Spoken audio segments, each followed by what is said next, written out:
100% local music, 100% local musicians. Cherrystock was held at the Otapuni Gardens on the weekend, but you could hear it in most parts of the town.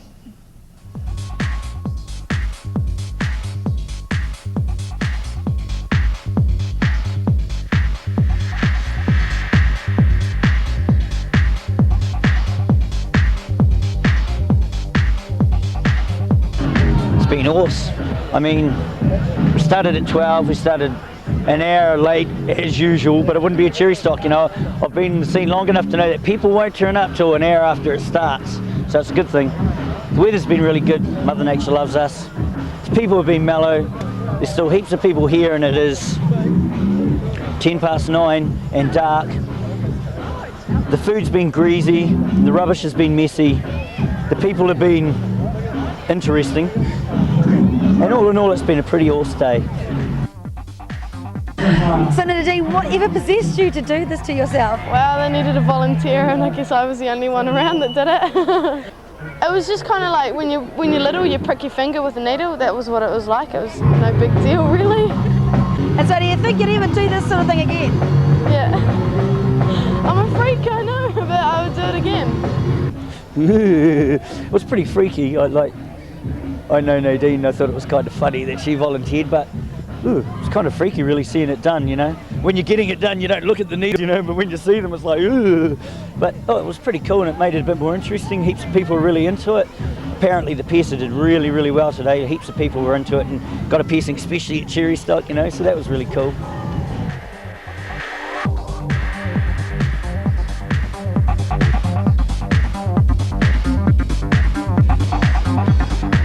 You know, when we started this whole thing, we only had 5 bands to deal with, but now, I mean, we've got 15 bands playing here tonight. I still had probably at least another 4 or 5 inquiries, and that was before Cherrystock happened, and like just today I've had bands coming up saying, oh, can we get up and play 2 songs, you know? So I mean, it's unreal. We've got a phenomenal amount of bands now that are doing their own thing, and the quality of them is definitely anything comparable to anything I've heard on the radio and on any of the CDs I own, you know. They're getting better and better. It's really good. There we have Jason. Well, he's with me in studio. We'll be catching up with him very shortly. This is big. This is a major breakthrough for local music. Where does it go from here? And what's happening with body piercing? The details next with Jason Selwood.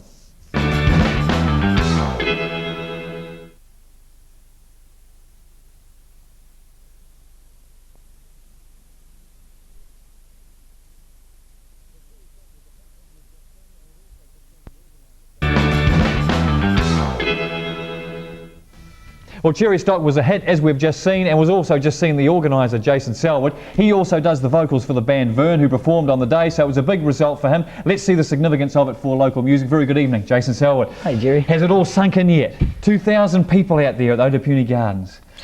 Well, the way I think of things before I go into it is I anticipate nothing. All I do is take my ideas, try to put them into action. If I don't anticipate anything, then I can't be disappointed. I knew it was capable of 2,000 people, and it's capable of a lot more.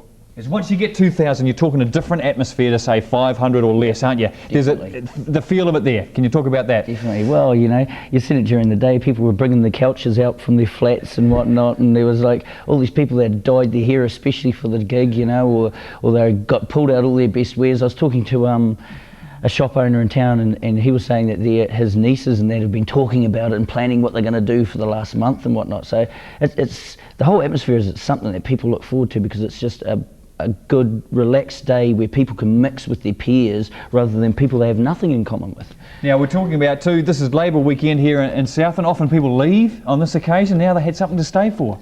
It's mindset change here. Well, you know, and pretty soon it's going to be, people are going to be leaving other centres to come to Invercargill for Labour weekend to see Cherrystock.